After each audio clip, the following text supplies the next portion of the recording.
We've been talking about after effects today, and here's an email from Carrie in Park City, Utah. She writes, "We've just got blood test results back from my 40-year-old husband. He's been diagnosed with low testosterone. What does that mean, and what should we do?"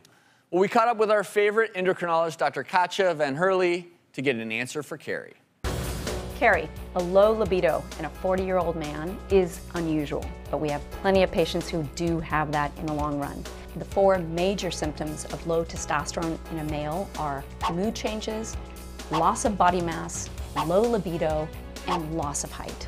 After a man has been diagnosed with low testosterone, what we know is we're lucky. We can replete it through oral medicine, injections, a patch, or skin gels. Our preference in my practice is to give a patch or the gel. And part of the reason we do that is it's probably safer for the liver, but also that we have very good absorption and it's very easy to take that way. Once a man is on testosterone repletion, they have to be followed to make sure that any of the potential side effects, especially to do with the blood counts or to do with the prostate, are in control. But ultimately, this is something that a man that has low testosterone should do. It'll change his life. And I'm glad we're talking about low testosterone because testosterone levels do tend to peak right around the age of 40. And if you're experiencing those symptoms, the only way you'll ever know is if you go get your blood level tested. And I also have to say that low testosterone does go hand in hand with certain other medical conditions, whether it's obesity, diabetes, even sometimes heart disease.